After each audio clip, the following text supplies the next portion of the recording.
you think of a tribal deck in Magic the Gathering, what comes to mind? Valiant angels swooping in from above, a horde of undead zombies amassing from the ground. Well, what about frogs leaping over one another to victory? While frogs may seem like an unlikely adversary against knights in shining armor on the battlefield, that assumption couldn't be further from the truth. Frogs are an exceptionally rare subtype, sitting at just a little over 70 creatures, a third of which were just introduced last year, and another 10 that were retconned thanks to the Grand Creature update. That all changed, of course, with the release of one of the most terrifying faces, not only in the lore of Magic, but also on the board, the Gitrog monster.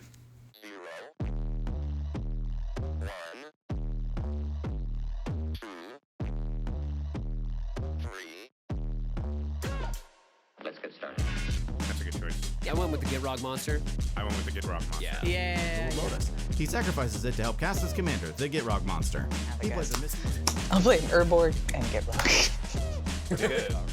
For only 5 mana, the Gitrog monster nets you a 6/6 Death Toucher. At the beginning of your upkeep, sacrifice the Gitrog monster unless you sacrifice a land. If a land is placed into the graveyard from anywhere, draw a card, and you may play an additional land on each of your turns.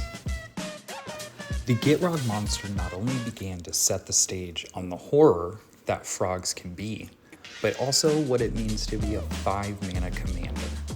7 years later after its release from Shadows over Innistrad, the Gitrog monster is still a menace with a massive board presence.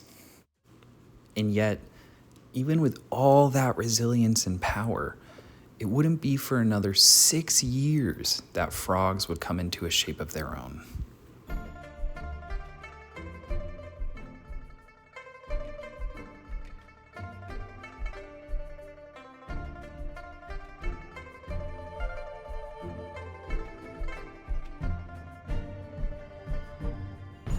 Glard, Calamity's Augur, Flubs, the Fool, Helga, Skittish Seer. These are all incredibly powerful commanders that came with the release of Bloomburrow, and they don't even begin to scratch the surface of the tenacious frogs that followed with them. But frogs always kind of look grumpy and depressed. I feel like that's just kind of their thing. And so what would make someone more grumpy or depressed if they could actually see into the future and then be, terrorized by their own visions? In the story of Bloomburrow, we're introduced to the powerful frog druid and notable best boy, Clement, the Worrywort. Wielding a staff imbued with ancient water energies, Clement the Worrywort has the reputation among the valley as the safest traveler. If you're in a party with Clement, you can be rest assured that you'll have clear skies for days and plenty of delicious seed loaf to go around. That is, if you can make it past the slime coating. So frogfolk were our green-blue archetype. We knew that they were going to bounce things. And then we'll cast Clement the Worrywort. 3/3 Vigilant. In battle, Clement is a 3-mana, 3/3 in Simic colors that allows you to continuously bounce back your ETB engine pieces anytime a creature you control with greater mana value enters. The cherry on top? Frogs you control can also tap for a blue or green mana, allowing them to repay for their own summons or cheat out even bigger creatures early on. Couple this with powerful enchantments such as Concordant Crossroads, which gives all creatures haste, and Intruder Alarm, which untaps all creatures when another creature enters the battlefield, and you'll quickly begin to see synergies emerging that allow you to loop your card draw with Pawn Prophet, or +1/+1 counter manipulation with Sun Shower Druid and Hardened Scales. Frogs also want cards that take full advantage of the repeat enter effects. Some of the obvious choices being Roaming Throne that doubles the triggers of all frogs you control, or Panharmonicon that doubles all your enter triggers. Even just recently gaining another tool from the same shed in the form of a space opera singer, Starfield Vocalist. This 2 blue 4 mana human bard has a couple of notable exceptions that differentiate it from your typical take on a doubling effect. For starters, it's a creature, meaning that it can be more easily summoned along with the likes of a roaming throne, for instance, with the more frogs you have on field. It also comes equipped with Edge of Eternity's new warp ability, which allows you to play a card earlier on for a cheaper cost, exile it from the field, which allows you to then play it later on for its higher cost. This ability, when put into the context of a frog deck, almost seems like a godsend. When you combine it with the likes of a Dowerport Mage, for instance, that draws you a card anytime a card leaves the battlefield without dying, you begin to see how this becomes a near essential pick. But how do we tie it all together? How do we win the game?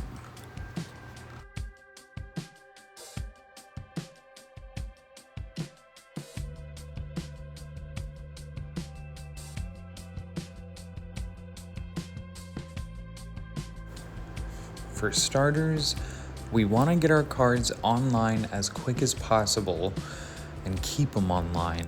Cards such as Kin and Bonder Prodigy and Leyline of Abundance act as mana doublers or even triplers for your frogs on field, while other engines like High-Fae Trickster and Seedborn Muse ensure that your mana stays open during all times throughout the game. It's not entirely out of the ballpark for frogs to throw down something like a Hullbreaker Horror or Crater Hoof Behemoth, for instance, by turn 4 or 5 even. And if that doesn't work out, well, you always have 20-Toed Toad, certified frog father of Bloomburrow, and probably one of the weirdest win conditions you'll ever read. What initially starts out as a 4 mana 3/3 quickly snowballs into an out-of-nowhere game-ending threat if left unchecked.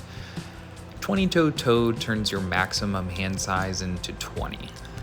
Whenever you attack with 2 or more creatures, put a +1/+1 counter on 20-Toed Toad and draw a card. When 20-Toed Toad attacks, if you have 20 or more cards in hand, or 20-Toed Toad has 20 +1/+1 counters on it, you win the game.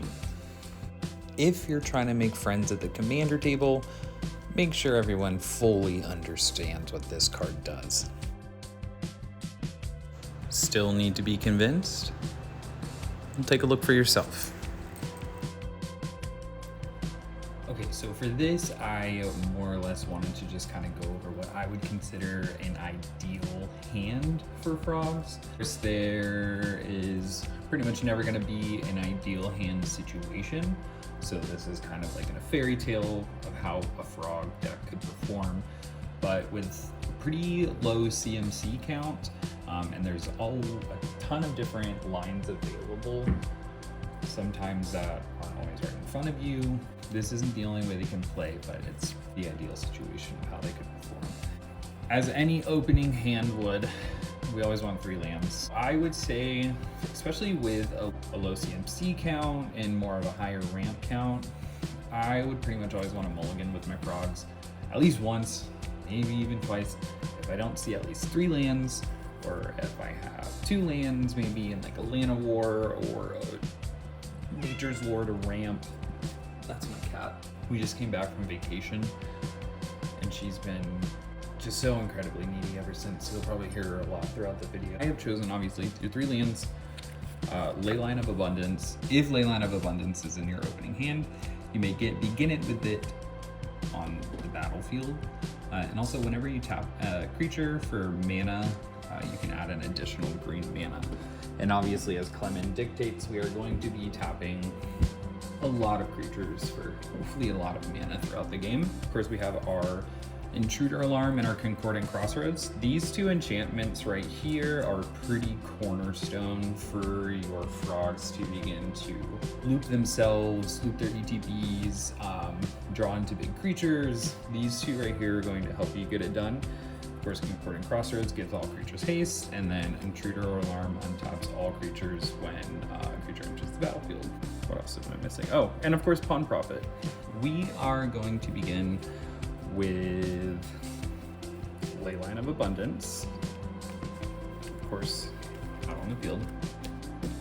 Then we are going to go ahead and play a Command Tower for turn and pass. And then we will go ahead and next turn, we will draw. Of course, we got our Kinnenbronner Prodigy on top. Once again, Kinnenbronner Prodigy and Leyline of Abundance go together like Concordant Crossroads and Intruder Alarm, in that you'll be tapping your creatures for a bunch of mana, and these stack the amount of mana that you'll be tapping them for. We'll go ahead and play a Forest for turn, and then let's go ahead and tap and play down our Kinnenbronner Prodigy here. All right, untap, keep draw for turn. All right, we'll go ahead and lay down another Forest here. Let's tap for a green and a blue. And let's bring out our Pawn Profit here. When Pawn Profit enters the field, we get to draw a card. And we drew our Hinterland Harbor. We'll go ahead and tap our Command Tower here, and we will play our Concordant Crossroads, giving all of our creatures haste. Next turn, we'll go ahead and untap, upkeep, draw. We will have a Forest. Here is where we can kind of start looping and drawing here. So we're going to play Hinterland Harbor. It comes in untapped because we do control a forest or an island. Next, we're going to bring out our commander. So we are going to tap for a blue and a green, and then whatever. And we're going to summon our Clement the Worrywort. He's a 3/3 with Vigilance. Whenever he enters the battlefield, or another creature you control, you can bounce back another creature you control with less mana value. When he enters the battlefield, we're going to go ahead and target our Pawn Profit. And then here is where timing of frogs come into play. When you target Clement with your Pawn Profit, you're going to want to hold priority, because now that Clement is on the field, we can tap him for mana. So we're going to tap our Pawn Profit for a green mana or a blue mana. And then with Kinnan on the field, so let's say we tap for a blue. With Kinnan on field, we get to add another blue. And then with Leyline of Abundance on field, we get a green mana. So we have now tapped our Pawn Profit for 3 mana. So when it bounces back to its hand, to our hand, be able to resummon it and then have an additional mana with it on play. Then you'll see, so we're gonna go ahead and use 2 of the mana that we generated to resummon our Pawn Profit. We're gonna draw another card here. A lot of lands, you know, it happens. Since we have Concordant Crossroads on field, we can tap again our Pawn Profit for mana. Remember, we have an additional floating mana. Clement, the mana that you generate from your frogs can only be used to cast creature spells. However, the mana that you produce from Kinnan and the mana that you produce from Leyline of Abundance does not. So what we can do is use our floating mana that we have, tap Pawn Profit for another green or blue mana, add an additional green or blue mana from Kinnan, and another green mana from Leyline of Abundance, and that will allow us to, with this 2 mana that we just generated, throw down our Concordant Crossroads. With this board right here, the engine is online. So we have these 2 enchantments, these 2 working in tandem for tapping for mana, and then we have our Clement that ties it all together. We have a Pawn Profit that allows us to bounce back and utilize it for draw power. That's really all we can do for right now. So let's go ahead and untap and draw. All right, so we pulled a Swan Song here. We're at an interesting position here to where we're not really playing aggressively. We're set up, but our hand does not really allow us to. As a further in game state right now, per se, is we can hold the line at least. We've got, you know, we're playing in blue, we've got our counter spells here. So let's go and just fast forward on to the next turn. Ah, wonderful.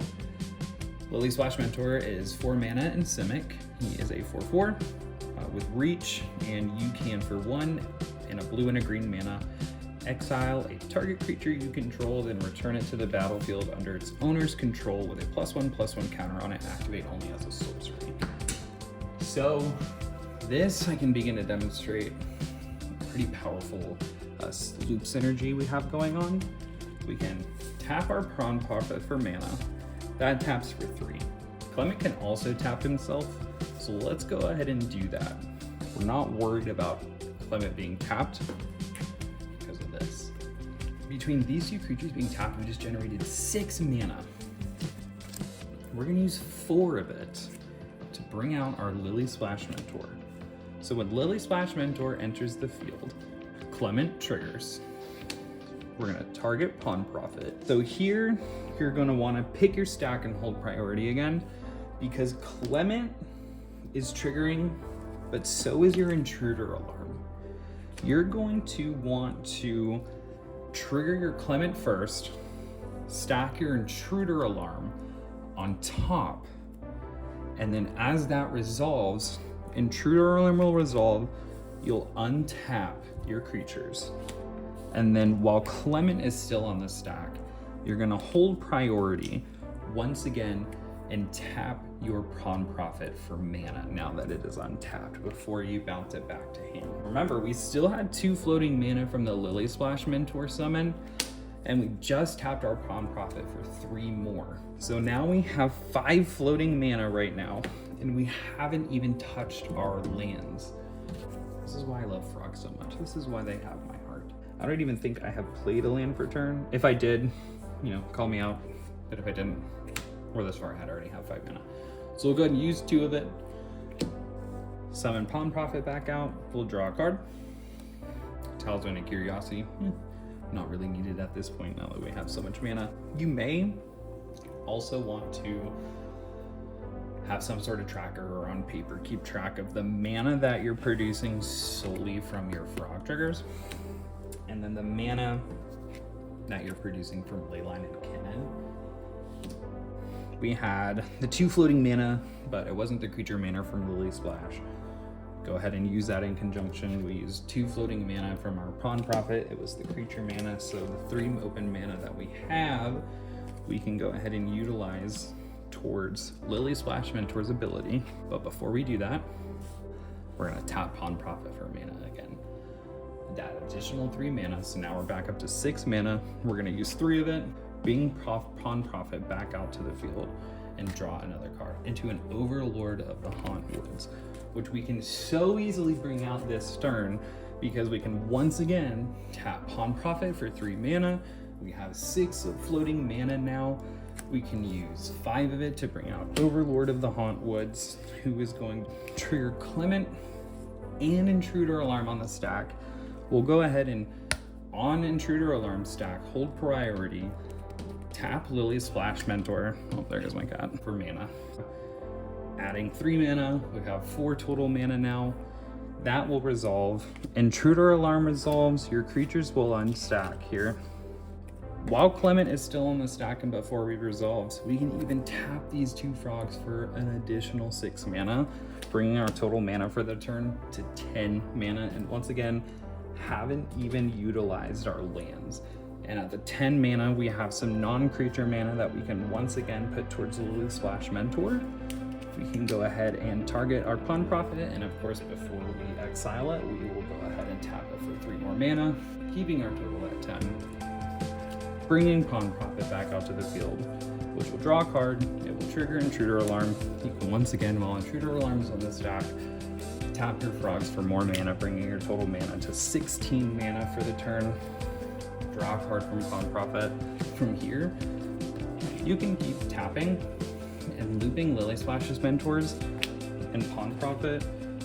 With each stack of Intruder Alarm triggering, you're getting more mana than what you're using for Lily Splash Mentor to exile your Pawn Prophet. So you're coming out mana positive here while drawing a card.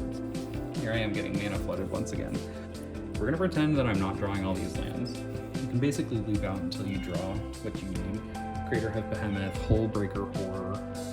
When Dreamdoer Enchanter enters the field, it taps a target creature, puts 3 stun counters on it. If you target it, if you control that creature, you draw 2 cards. So even from here, say it enters the field, target your Pawn Prophet, hold priority, tap it for mana, put 3 stun counters on it, draw 2 cards. Clement will trigger bouncing your Pawn Prophet back to hand, meaning that the stun counters didn't even matter. We'll go ahead and use 2 more mana, tap and draw a card. Once again, this is kind of an ideal opening situation. You're not always gonna have these 2 cards, for instance. You're not always gonna have these 2 cards, for instance. Even if you can have one of the other between the 2, and there's so much draw power in the deck that that's not entirely unlikely. Frogs can become quickly overwhelming, and I am truly convinced that the only reason that they're not more popular is, like I said, they can be really difficult to pilot. There's a ton of lines available. Your turns can take pretty long if you don't know what you're doing. So make sure you practice, make sure you goldfish like I'm doing here, because so that way you know how to hold priority, how to add your mana, when to tap, when to exile, because once you get going, you really can't get stopped. That's all there.